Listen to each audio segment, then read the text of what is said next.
High বন্ধুরা, শুভ সকাল। তো সবাই কেমন আছো? আশা করছি সবাই ভালো আছো, সুস্থ আছো। তো দেখো, আজকে সকাল থেকেই শুরু করলাম বাসন মাজছি। আজকের মেয়েকে ধরেছি, আমি বলি ফোনটা ধর মা, আজকের একটু আমি বাসনটা মাজি, একটু ভিডিও করো। কারণ একা একা তো পারি না, সেই জন্য করাও হয় না ভিডিও। হ্যাঁ, তো আজকে না অনেক লেট হয়ে গেছে উঠতে।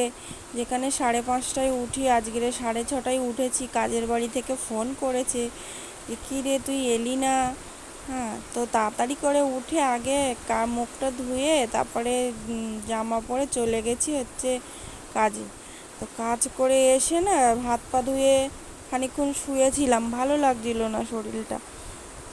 তো তারপরে এই যে দেখো উঠে আমি বলি না বাসন টাসনগুলো মেজে নিই। তো বাসনগুলোকে বার করে ধুয়ে নিয়েছি আগে, একটু এঁটোগুলোকে ধুয়ে নিয়ে তারপরে এই যে দেখো মেজে নিচ্ছি ঝপঝপ করে। আমার মেয়ে আবার মাঝে মাঝে বলে মা একটু এইদিকে তাকাও, মা একটু এইদিকে তাকাও, শুধু এরকম করে।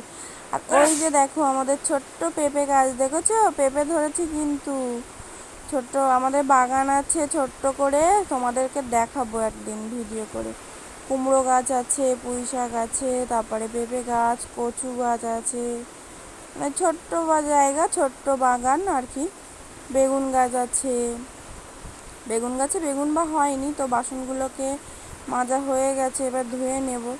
ঝপঝপ করে ধুয়ে নিয়ে তারপর ঘর ঝাঁটাবো, অনেক কাজ আছে, কাচাকুচি আছে।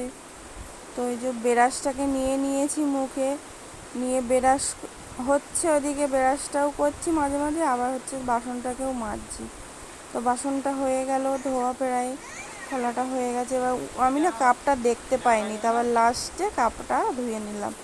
তো পায়ে জলটা দিয়ে নেবো, দিয়ে এবার আমি ঘরে চলে যাব। আমার মেয়ে বুঝতে পারছে না যে মা কী করছে, ও সেই জন্যই না গুলিয়ে ফেলছে। তো আমি বলি মা এবার বন্ধ করে দাও। তারপর দেখো তোমাদের দাদাভাই আসছে, তোমরা শুধু জিজ্ঞাসা করো না যে দাদাভাই কী কাজ করে। এবার টলির কাজ ঠিক করে বোঝাতে পারি না তোমাদেরকে, জানো তো। এই যে এই দেখো রাবিশটা নিয়ে আসে এরকম এনে, অনেক কষ্ট হয় জানো তো। এই কাজটা না অনেক ভারী কাজ, কষ্ট হয় খুবই, কিন্তু কিছু করার নেই। কী করবে বলো তো, ছেলে হয়ে জন্মেছে, সংসার ধর্ম করতে হবে। বউ বাচ্চা আছে, কাজ তো করতেই হবে না, ইনকাম করতে হবে, নাহলে সংসার কী করে চলবে। আর এই কাজটাই বেশি হয় তোমার দাদা ভাইয়ের। আর রাজমিস্ত্রি কাজ টাজগুলো, ওগুলো এই কাজটা যখন বন্ধ থাকে, এই বর্ষাকালে বন্ধ থাকে।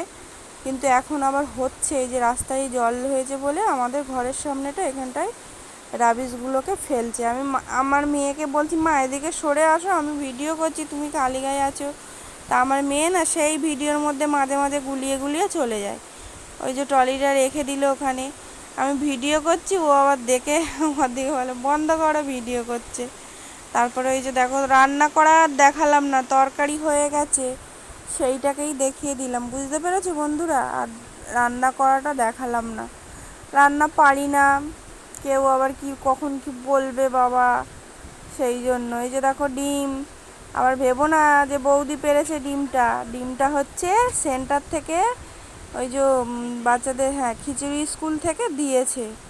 আমার মেয়েকে এখনও দেয় জানো তো। আর এই যে দেখো আমি একটু ব্লগ করছিলাম ছোট্ট মতন করে, তো দেখো এই যে দেখো পুচকিটা, দেখো ওই দেখো হাসি দিল, দেখেছো? আমি ডাকছি মায়ের দিকে, তাগা তাগা, হাসি দিয়ে দিল, দেখেছো? গাল ভর্তি হাসি। তারপর বসে পড়েছে ওখানে, বসে আবার ওই ফাঁকা দিয়ে দেখছে, আবার উঠেছে দেখো। ও খুব হাসে, বাইরে বেরোলে দেখলেই শুধু হাসবে, দেখো কেমন করছে দেখো। এই যে দুপুরবেলা তোমাদের দাদাভাই চান করছে, আমি বলছি তাড়াতাড়ি আসবে, তা আবার ভিডিও করছে। তারপরে বলে দেখো তোমাদের দিদিভাই খেয়ে নিচ্ছে একা একা। আমি বলি খাবো না, তুমি সাবান ঘষে ঘষে ঘষে ঘষে চান করবে, তোমার জন্য কি আমি বসে থাকবো? আমার খিদে পেয়েছে, সেই জন্য আমি খেয়ে নিচ্ছি। তো আমাদের ছোট্ট মিনি ব্লগটা